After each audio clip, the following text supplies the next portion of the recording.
Welcome back to the Welsh History Podcast, episode 52, Men of the South Find Their Way. It's been a few episodes since we really have discussed what is going on in the South. Part of that comes down to Bede, who is focused on his own country, of course, and its ability to dominate others. The loss of Southern records from this period also affect what we can do and what we can say, and really where we can go with all of this. In some cases, what we do have recorded for Gluising, Gwent, Dyfed, and Breichnog is slim, and it's stilted towards a Saxon point of view.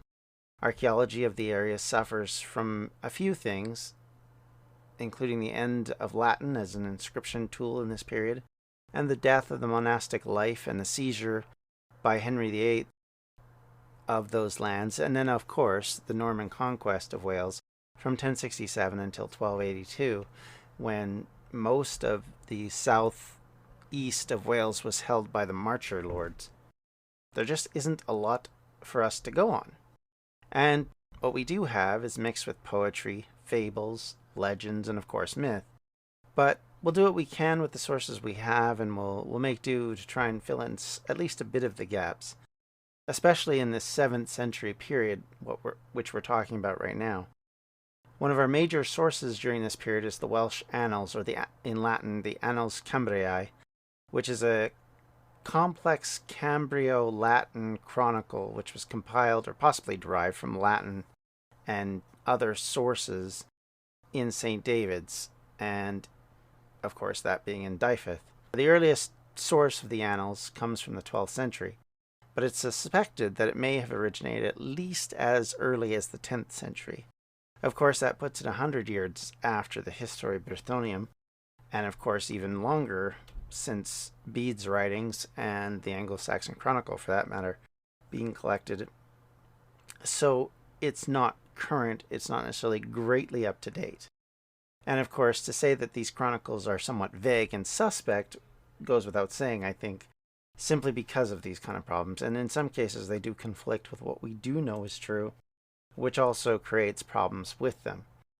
There is also some dating issues, but we won't go into either of those things here. Just keep in mind, suffice it to say, you can't always take everything they say at face value. And I'll be honest with you, there were points where I almost threw up my hands because some of the details were crossing over on one source and another source, and there was mention of some people at some points and at other points, and I didn't know who was who and where was where and what's going on. So unfortunately, some of this is, like I say, a bit speculative.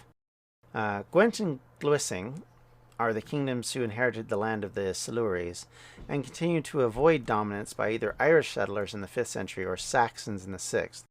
The two kingdoms continued to be important to the overall story of Welsh independence up until the Norman settlement in the 11th and 12th centuries. Much like Dyfed, we'll lose contact with them, however, from the mid-7th century until the 9th century. By then, the kingdoms will be unified under one king, and the influence of the Saxons over the area will be felt, because of course at this point Alfred becomes significant to the story, and his descendants influence South Wales quite dramatically at that stage.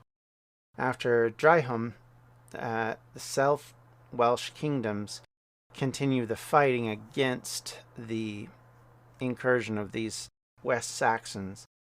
In fact, this area, between the two areas, between Gwent and Gluising and Dyfed and the Cornish areas of Damonia, there is a great number of battles which are discussed, and we're going to go into some of them here today. And like I said, we're going to get into stuff which I'm going to make simplistic, but let's be honest, there is some speculation that some of these aren't either accurate or there are some details that aren't quite right about them. But we'll do our best with what we have to make this something worth listening to, of course, for you, and something that makes some historical sense. So we're going to start after the Battle of Dyrham. The next succeeding battle after that of significance is in 580 AD, and it's often called the Battle of Tintern, or also known as the Battle of the Saxon Bridge. According to the 12th century book of Llandaf, this is where the armies of the Kingdom of Gwent, led by Turig and his son Murig, defeated the West Saxons and forced them to retreat from the Gloucester area. Tudrig was mortally wounded and then was purported to have died 3 days later because he was a Christian king fighting against a pagan group, and combined with the fact that in his saintly story, it's claimed that he went into a monastic life but left it on the urging to come back and help his son who was in trouble. He was made a saint, and he is called, in Latin, Theodoric. Now, after that event, this victory by the Welsh in this area happened to push back the Saxons, at least for a brief period of time. However, in 610 AD, Erb, the king of the united Gwent, Gluising, and Ergring, died, and his heirs broke the kingdoms up again into their various sub-kingdoms. We've talked a little bit about how this happens in Welsh history at times, and it causes trouble for the Welsh because without the unity, without that combined force, they can get into trouble. And it just so happens in the Anglo-Saxon Chronicle, in 611, Kinglaes becomes king, and he's the king of the West Saxons, and he would hold that kingdom for 31 years, which in that period of sub-Roman early Middle Ages, that's a long reign. And with that consistency, he's actually able to make a lot of headway, and he's able to expand the West Saxons to the west and threaten both the southeast of Wales and the kingdom of Demonia, to the point where a number of battles are fought trying to contain them. Kinglaes and again, the Saxon names can be a little bit awkward, but Chwynhelm takes advantage of the death of the old Demonian king Bledric and invade Demonia. And in 614 AD, in what was likely a siege of the town of Badun, possibly the current day location is Bindon, over 2,000, now these are Cornish Welsh warriors, because of course the Anglo-Saxons call everybody who isn't them Welsh, died following the capture of the fort. And after this battle, likely much of Dorset was annexed by Wessex. So you can imagine that at this point, whatever connection, at least by land, which had been between the Demonians and the southeast Welsh, disappears at this point, but there's still alliances in place. Gwent and Dyfed, and even as far north as Gwynedd, at various points will come to the aid of the Demonians. And we're going to talk a lot about them in this particular chapter because there's so much of what's going on with them affects the other Welsh locations. Badly defeated, Bledric's son, Clemen, is forced to retreat back to Caer Usk, modern-day Exeter, and it appears from the archaeology that even at that point there were old Roman buildings that remained functional, so that may point out that there were still Brythonic peoples who were trying to maintain the old Roman standards and the old Roman ideas about provincial capitals and centers of control. So, as this incursion continues into this century, it weakens Dorset and the Somerset regions of the kingdom so that independent groups of Saxons are actually able to make inroads over the next generation. They end up moving slowly, both by force and by just natural movement, into these areas, and they're able to force the Demonians back out of both Somerset and Devon eventually. After the capture of Dorset, there seems to have been a lull for the West Saxon push in the rest of the southwest. This may have been due to the influence of the Northumbrians on the rest of the Heptarchy at the time, which refers to the various kingdoms of the Saxons and Angles that are fighting over control of England at the time. And at this point is when the Northumbrians start to take their huge rise under Edwin and start to become a problem for not just the Welsh, not just the Old North, but also for other people. And they start to try and spread their dominion across all of England. And at one point came very close to probably doing just that, from what it seems. And what they ended up doing, of course, is creating a hostile force against them. This probably also meant that this created the rise of a guy like Penda in Mercia and Cadwallon in Gwynedd because of this push. And of course, they start looking for allies. So in 628 AD, Penda, Kinglaes, and Trichhelm come to a treaty after a battle in South Saxon lands, likely creating the Saxon side of the anti-Northumbrian confederacy, which is then led by Cadwallon, in probably the last time a Welshman will lead a British rebellion or war. Unless you want to go back to Henry VII, I guess, would be the next one, if you could call him that.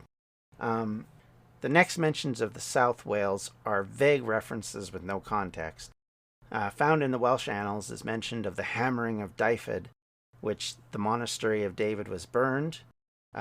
This is said to have happened in 645 AD, but there's no context. I looked all over the place trying to figure out if there's any sort of relationship, even mildly, to this event, and there is nothing. And there's hardly anything we get from Dyfed in this period. In fact, Dyfed will actually cease to exist as far as the historical record goes for about 100 years, right around the mid-7th century till about the mid-8th century.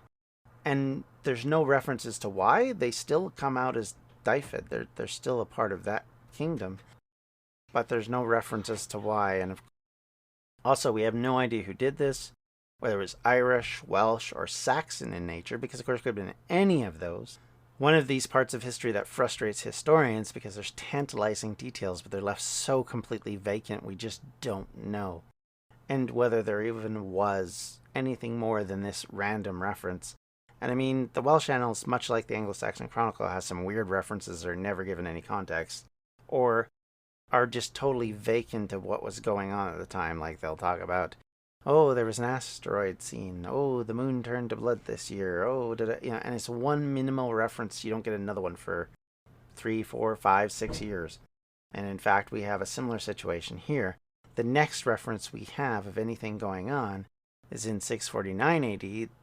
Again, this vague reference of a slaughter in Gwent. And there's nothing to explain what's going on. Was it a rebellion?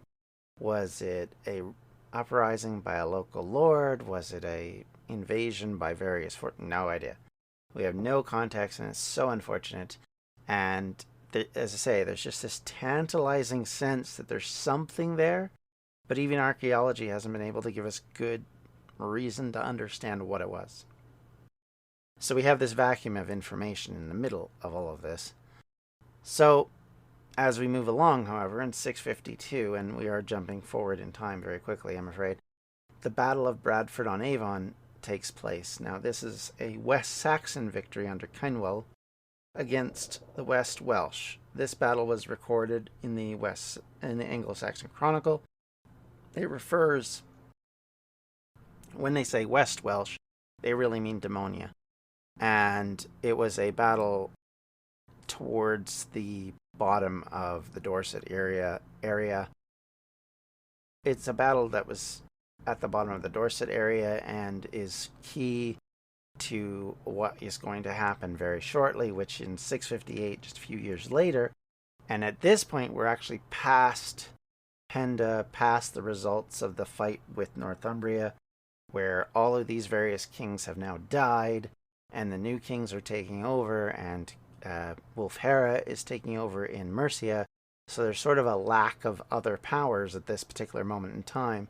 And at this point, the Battle of Pinonum takes place in Somerset, where an allied force of these West Welsh, along with Gwent, and in fact including the famous king Cadwallon of Gwynedd, are fighting against, again, the West Saxons.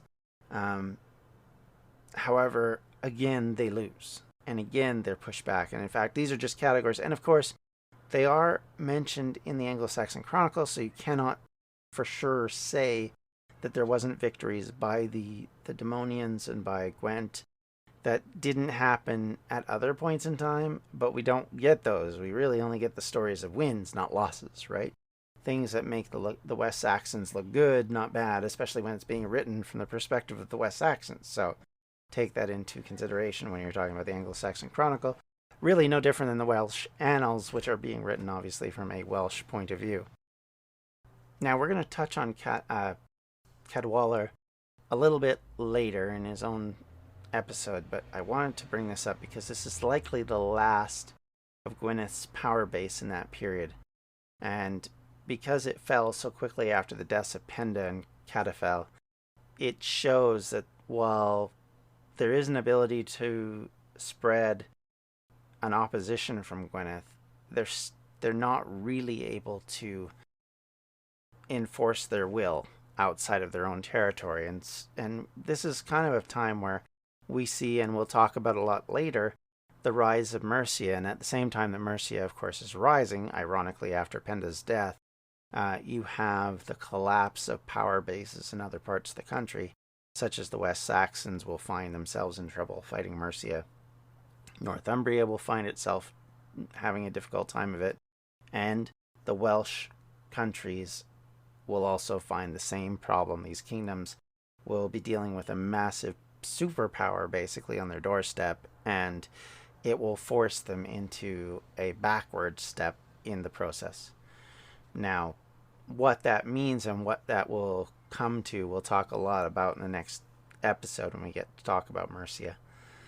So what we see now is that these battles are coming consistently and fast in the south. The so-called 665 Second Battle of Baden, somewhere in the Cotswold Hills, which was also claimed to be a West Saxon victory against the Kingdom of Gwent and her local allies. The problem with this is, of course, then there has to have been a first Battle of Baden, and we don't know of one, other than the writings of Gildas, and we don't know where that was. So we almost have no evidence of it at all. So take that in mind. By 670 AD, the Saxons have captured Glastonbury, and much of Somerset and Dorset in the southwest are separated from the Welsh allies to the north. 100 years after Durham, the march west continued to take land and resources from the Cornish kingdom of Demonia, and at this point is when that kingdom is effectively isolated, and it is neutered in a way, I guess, is what I would say, from being an actual effective force against the Saxons. The easy access to the major centres of the fertile South Wales meant that it was constantly in the firing line during the 7th and 8th centuries. This destabilization would lead the coming chaos of the 8th century with little historical writings on the period, as Dyfed vanishes completely from the historical record, as I mentioned before, and at this point makes barely a peep. Demonia, of course, suffers continual reversals and will vanish for a time in the record. The Anglo-Saxon Chronicle will make no mention of any part of Wales for the next nearly 100 years, as the kingdoms of the Heptarchy appear to settle into an uneasy peace. But we are not quite done with King Cadwallader, as he'll return with his legacy in a future program. We'll continue to talk about this influence. We'll also start to get into the era of Mercia's dominance, the rise of guys like Wulfhere, and eventually Offa. And then, of course, we'll be leading into eventually the coming of the Vikings and the influence it has across all of Britain. Because, of course, there is Welsh influences from the Vikings as much as there is anywhere else. Because the edges of Wales, both in the north and in the south, are exposed to Vikings in places like Dublin, in places like the Orkneys, in places like Scotland, and, of course, in Yorkshire. So there will be this continual back and forth, and, of course, they will be all fighting over this island to try and take control and wrest it from the other. And make no mistake, the Welsh have as much of a stake in trying to do that as the Vikings, as the Saxons, or anybody else for that matter. This will become a tripartite problem for all of these kingdoms going forward, and we have about 200 to 300 years of this up front of us very soon.